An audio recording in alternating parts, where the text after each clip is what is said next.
नमस्ते शुक्ला। जैसे कि आप जानते हैं ये मेरा न्यू यूट्यूब चैनल है और ये मेरा दूसरा वीडियो है आपके लिए।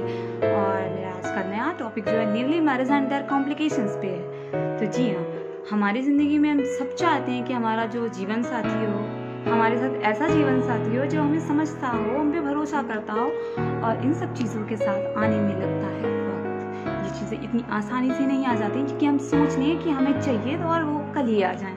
इनमें हमें कई बार लग जाता है, सालों हो जाते हैं, कई बार 2 साल हो जाते हैं, तो वो सब हो सकता है कुछ रिश्तों को समझने में और संभालने में कई साल लग जाए। जी हाँ, तो हम जो बात कर रहे हैं उसमें सबसे अहम रोल जो होता है वो कपल्स का होता है, जो कि खुद एक दूसरे के ऊपर भरोसा करने पे टिकते हैं। उनकी कुछ सोच कुछ इस तरह होते हैं, कुछ हो ना हो तेरा साथ हो, हरदम हमदम में खुश होंगे तेरे साथ हूँ, तेरे नाम से शुरू तेरे नाम से खत्म, बस ऐसी ही जिंदगी हर शाम।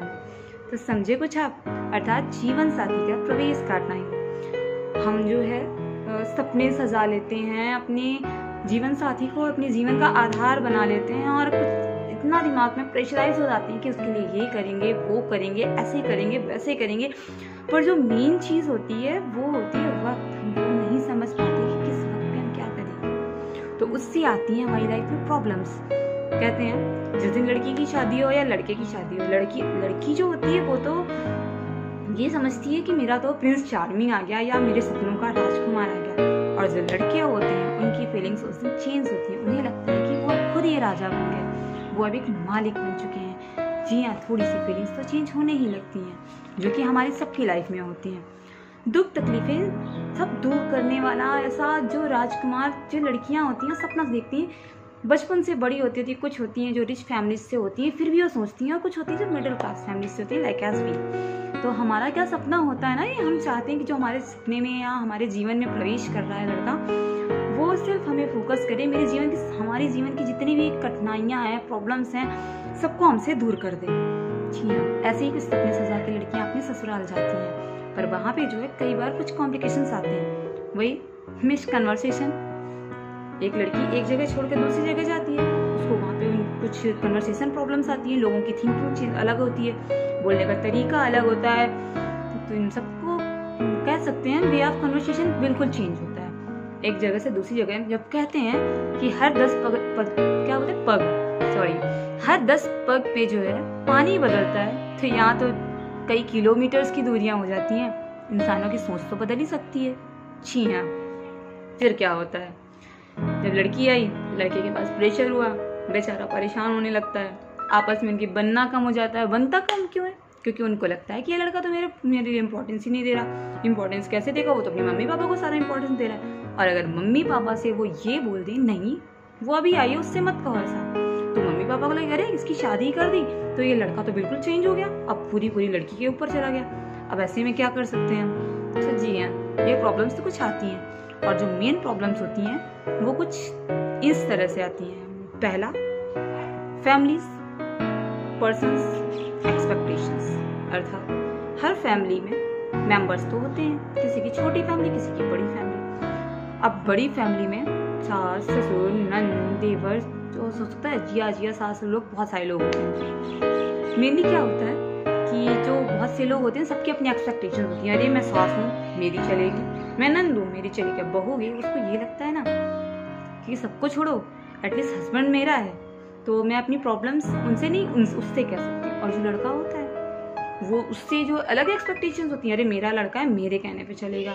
या कुछ लोग ऐसा सोचते हैं, लड़का भी सोचता है कि अगर मैंने जो है कह दिया कुछ भी तो लोग गलत सोचेंगे, मेरी सालों की मेहनत 2 दिन में खराब हो जाएगी। उन्हें ऐसा फील होगा कि वो ये लड़का अपनी वाइफ के लिए करता है और पेरेंट्स को बिल्कुल इंपॉर्टेंस नहीं देता। तो पहली चीज ये हो गई, फैमिली इश्यूज क्रिएट होते हैं। नंबर दूसरा, पार्टनर का non distribution between family and partner. यही वो उसको भी नहीं कुछ कह पाता, उसको भी नहीं कुछ कह पाता, तो दोनों के बीच में एक मिसकन्वर्सेशन स्टार्ट हो जाती है। लड़की जो कि उससे एक्सपेक्ट करती है वो पूरा नहीं मिल रहा, और फैमिली जो कि उससे एक्सपेक्ट करता है वो उनकी भी नहीं कर रहा। लेकिन लड़की तो प्रेशर में हो जाती है क्योंकि उसको दोनों की सुननी होती है। अब वो चीजें वहां पे बहुत एक तरीके से डिस्टेंस क्रिएट करने लग जाती है फैमिली एंड कपल के बीच। आज नहीं तो कल लड़का लड़की की तो सुनेगा, या दोनों एक दूसरे की सुनेंगे, हम कह सकते हैं। लेकिन इसका ये मतलब नहीं कि फैमिली के प्रेशर में वो दोनों हमेशा चलते रहेंगे। तो ये चीज़ें हमें सोचने वाली होती हैं कि हम उनके बीच में गैप्स ना आने दें। हमें प्रॉपर टाइम लड़की को भी देना होता है और लड़की को भी उन्हें समझने के लिए उतना ही टाइम देना होता है। जी हाँ, अगर पार्टनर के बीच में जरा सा भी प्रॉब्लम्स आने लगी या थिंकिंग में चेंजमेंट्स आने लगे या हमारा इंटेंशन उसकी तरफ से हटने लगा, तो हमारा जो होता है ना, क्या कहते हैं कि हम किसी चीज़ को लेके बहुत प्रोटेक्टिव होते हैं, वो लाजमी सा है, अपने हस्बैंड को लेकर सभी प्रोटेक्टिव होते हैं, वो ख़त्म होने लगता है। जब प्रोटेक्शन बॉन्ड ही ख़त्म होने लगेगा तो रिलेशंस वीक होने लगते हैं, जिसको बचा के रखना हमारी जिम्मेदारी है। और थर्ड जो काम है वो होता है कि पेरेंट या हमारे पार्टनर्स का किसी एक तरफ ज़्यादा झुकाव होना, फैमिली या हमारी तरफ। वो अगर हमारी तरफ झुका तो फैमिली टूटी, रिश्ता तो यार वो भी है ना, बचाना तो उसे भी है। और अगर वो फैमिली की तरफ गया तो उसके पार्टनर से क्रॉस कम्युनिकेशन शुरू, तो ये भी रिश्ता प्रॉब्लम में आ जाएगा। अब उन चीज़ों को बचाने के लिए लड़का बेचारा परेशान होता है, तो उनका उस कंडीशन में हम एक ही चीज़ कहते हैं, यूँ ना घबराइए, ज़्यादा ना सोचिए, ये वक्त की बात है दोस्तों, वक्त पे छोड़ दीजिए। तो इन सब चीज़ों को मैनेज करने के लिए वक्त लगता है, और वक्त जो है एक टाइम पे तो आ नहीं जाता कि तुरंत मैंने वक्त मांगा और वक्त बोला हाँ हाँ भाई मैं आ गया।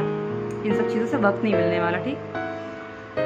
ऑन द स्पॉट डिसीजंस में बिल्कुल नहीं लेना चाहिए, क्योंकि कहते हैं खराब दिमाग में खराब बातें ही आती हैं। हो सकता है आप डिस्टर्ब हो और उस टाइम पे कोई डिसीजन ले लें, बाद में पछताना पड़े, तो उन सब चीज़ों से बचते रहिए। हाँ, ऑन द स्पॉट कभी डिसीजन मत लीजिए।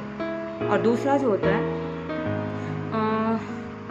इन चीज़ों से जो आती हैं निगेटिविटी, अगर आपने ऑन द स्पॉट डिसीजन ले लिया या समझ लीजिए किसी एक तरफ फेवर कर लिया या अपने रिलेशन को संभालने में थोड़ा सा भी पीछे हो गए या किसी एक को ज़्यादा इंपॉर्टेंस दे दिया, तो क्या क्या हो सकता है वो मैं पहले से आपको बता देती हूँ। Breakup with your relation, it mean आपका पार्टनर हो सकता है आपसे दूर हो जाए।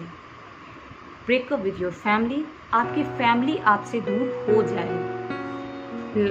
Lack of love in your relations, हो सकता है आपका प्यार अपने रिलेशन से ख़त्म होने लगे। रिलेशंस में कोई भी हो सकता है, आपके मदर, फादर, फ्रेंड्स, अदरवाइज आपका लाइफ पार्टनर। अंडरस्टैंडिंग बहुत ज़रूरी है, जो कि ख़त्म होने लगती है। जब यार रिलेशंस ही नहीं होंगे तो अंडरस्टैंडिंग क्या की होगी। अब क्या होगा, अब इस टाइम पे हम कर क्या सकते हैं कि हम इन सब चीज़ों को बचाने के लिए क्या करें ऐसा कि हमारे रिलेशंस में कोई प्रॉब्लम्स ना आए, बस चलता जाए चलता जाए।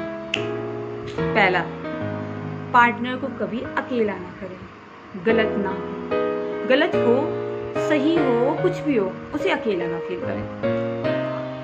कहिए उससे कि हाँ वो सही है, आपकी लाइफ में कितना इम्पोर्टेंस रखता है। अगर वो आपकी लाइफ में इतना इम्पोर्टेंस रखता है और उसे समझ में आ गया, तो भले ही वो गलत हो या सही हो, वो वही करेगा जिससे आप खुश हो। क्यों? क्योंकि उसे आपकी खुशी से मतलब ज़्यादा होता है बजाय अपनी खुशी से, क्योंकि वो ये जान रहा होता है कि अगला बंदा आपके बारे में सोच रहा है, आपको सही कह रहा है, तो यार थोड़ी सी उसकी भी बनती है। तो अपने पार्टनर को कभी अकेला मत करो, उसकी हाँ में हाँ करते रहो, भले ही हाँ में हाँ करके ना करो। इट मीन उसकी हाँ हाँ करते रहो और ये बोले यार ऐसा होता तो मुझे ज़्यादा खुशी मिलती। बेशक आप ऐसा होता बोल रहे हैं, पर उस इंसान के लिए आपकी खुशी इंपॉर्टेंट होगी, ये चीज़ आपको मेंशन करनी होगी। दूसरी, पार्टनर का सपोर्ट हमेशा करें, स्पेशली तब जब सबके सामने हो, क्योंकि उसे उसकी इज्जत, रिस्पेक्ट, आत्मसम्मान, इन सब चीज़ों की केयर उसकी आपको करनी है। तो उनकी केयर आप कैसे करेंगे? अगर वो चार लोगों के बीच में है, वो कोई बात कह रही है और अगर आपको लग रहा है वो सही है या आपको नहीं लग रहा है कि वो सही नहीं है, तो उसमें चुप रहे, लेकिन उसके अगेंस्ट मत जाए। अगर वो सही है तो चार लोगों के सामने अगर वो 10 गलत हैं तो आप बोलें, खुलकर बोलें, क्योंकि फैमिली तो आपकी है, वो आपको समझती है, उसे नहीं समझ सकती। तो उस टाइम पे आपको जो है उस लड़की का सपोर्ट करना होगा जो कि आपके लिए इतना सब कर रही है, क्योंकि वो बहुत कम ही बोलेगी सबके सामने अगर बोलेगी, और अगर बोला है और वो सच है तो सपोर्ट करें। नंबर 3, छोटी बड़ी कहीं की भी कैसी भी बात है जो आपके दिमाग में स्ट्राइक कर रही है और आप अकेले हो, उस टाइम पे अपने पार्टनर से शेयर ज़रूर करें। कुछ बातें ऐसी होती हैं जो कि पार्टनर को किसी दूसरे से पता लगने पे वो आपको दूर कर सकती है। जी हाँ, उन बातों को कभी उनके बीच ना आने दीजिए। हो सकता है आपकी बुराइयाँ हो तो उसे अपने हाथ से बता दीजिए। जब आप अपने मन से बता देंगे तो कोई क्या कर लेगा यार, खुद ही आपने बता रखा, उसने उन चीज़ों को कॉम्प्रोमाइज़ कर लिया। इसलिए कहते हैं हर छोटी से छोटी बड़ी से बड़ी बात बता दीजिए। कई बार आप हाइड करने की कोशिश करते हैं, उस कंडीशन में अगर उसने आपको देख लिया या जान लिया किसी चीज़ को, तो वो और कॉम्प्लिकेशंस क्रिएट कर देता है, वो ज़्यादा प्रॉब्लम बना देता है। तो नेक्स्ट टाइम आई थिंक ये चीज़ आप नहीं करने वाले। और फिर क्या होता है ना, चौथी चीज़, कभी कभी ना अपने पार्टनर के हिसाब से करना चाहिए। उसका जो मन कर रहा है यार वो पहन लो, जो मन कर रहा है वो खा लो, जो मन कर रहा है वो कर दो।